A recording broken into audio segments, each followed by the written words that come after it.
So the expert here thinks that idle is okay. A little bit of shaking, and as soon as I put a little throttle on it, it goes away. Here's your adjustments too for that idle. Oh, okay. Idle faster or slower, and you got to double nut it. Okay, so I should probably move it in a little. Right there.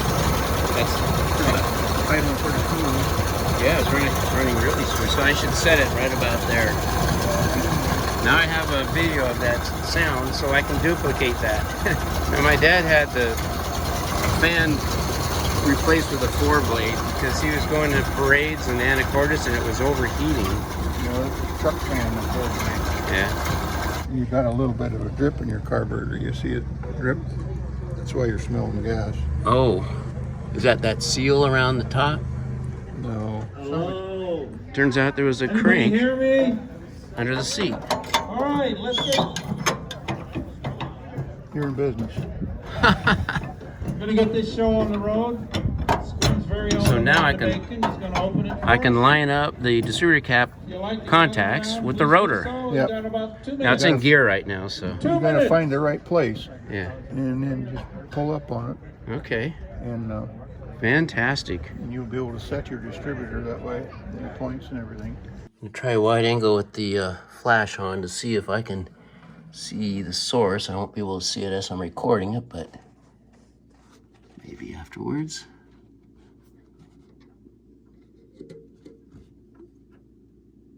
I'm pretty sure it's that bolt with the lock washer. Should there be a lock washer? Why is there a bolt there anyway? I'll have to ask Joe. He knows a lot about Model A's. 1/2-inch wrench was too small.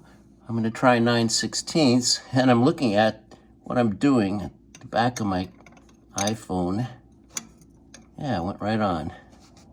Let me see if I can snug it. No, it's tight.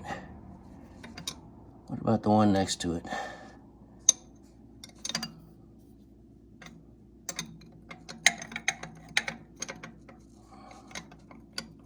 It's smaller. The second bolt is 1/2-inch, so let me see if it's snug.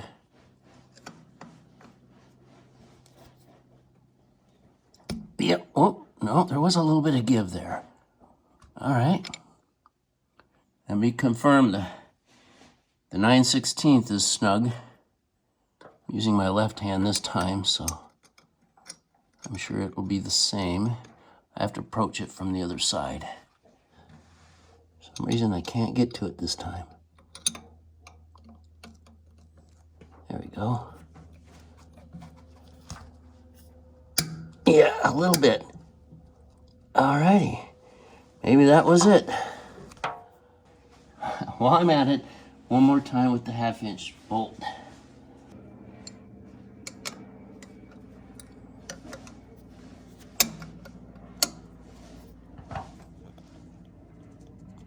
A little tiny bit more. Good. Finally, I want to make sure the work I did on loosening the choke rod, after I freed it up, I reinstalled this part. Just want to make sure it's in there tight. It's been a few weeks and a couple of drives. Oh, yep, it's loose.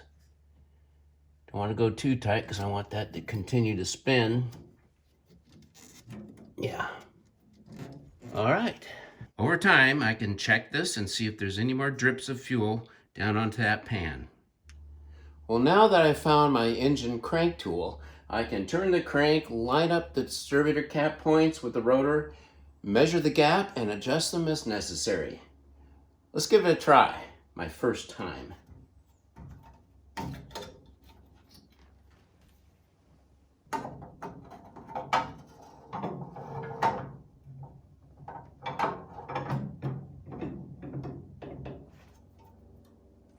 Well, that's easy. I'll have to go back and forth to check the alignment of the points to see if I hit it. I'm by myself. Well, I've got this one lined up. The first shot. Let me get my 25 thousandths gauge to see how close we are to being accurate. What do you call this? Now I'll use my gap gauge to check for 25 thousandths separation between the points. I think it's a little tight. I can see a gap, but I can't put the gauge between. All right, see there's a little flexibility here that I'll mimic clamping it down,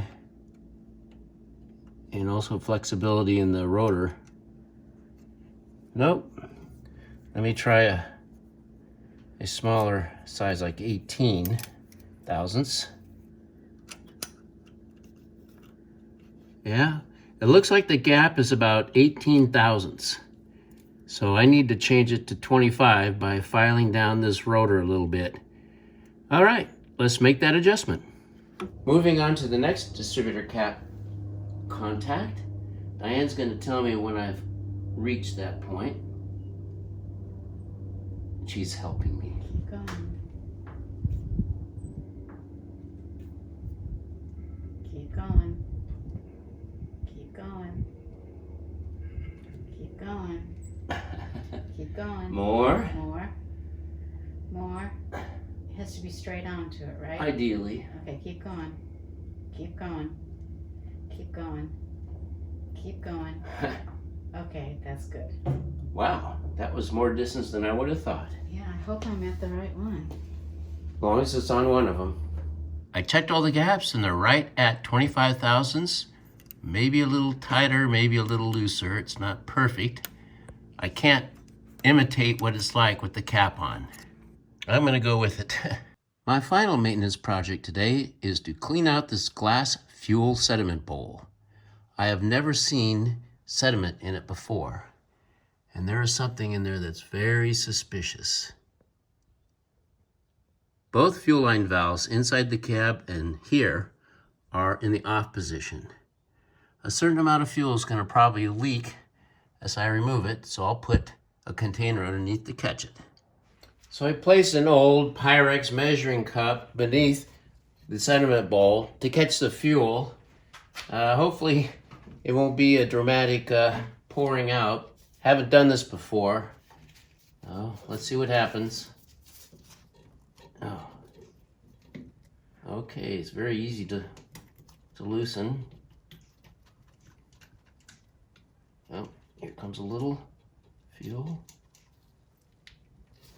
Yeah. So get out of the way. Ooh. Alrighty, here we go. Not bad.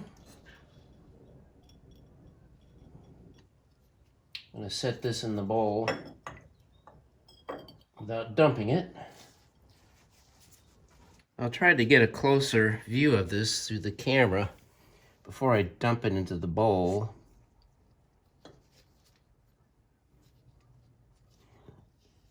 Well, it's about as good as I can do. Here it goes.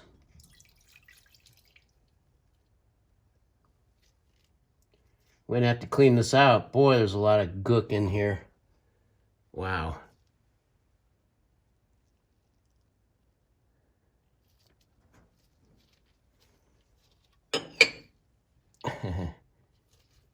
Maybe I can rinse it out with the fuel itself.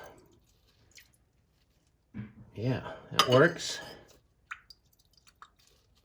Boy, it literally looks like sand.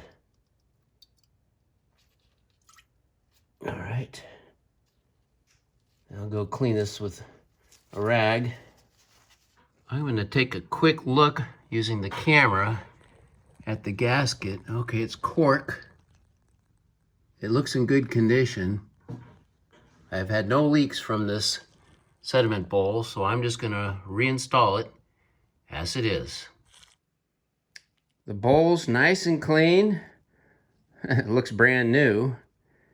It did its job. It captured the sediment before it got to the carburetor. So let's reinstall it.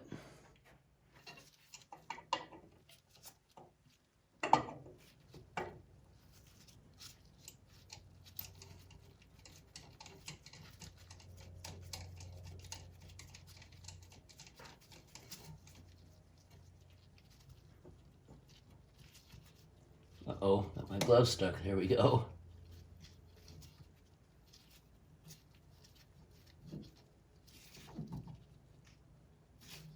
I'm twisting it a little bit just to see if I'm comfortable with the way it's seated in there.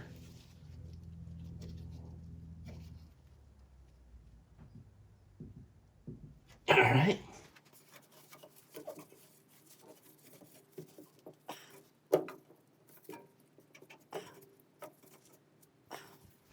That should do it. Looks good from underneath. I think it's centered on the gasket. We will know, of course, once it fills with fuel. This is what was inside of that glass sediment bowl. One chunk there actually almost looks like fabric. Maybe from a rag?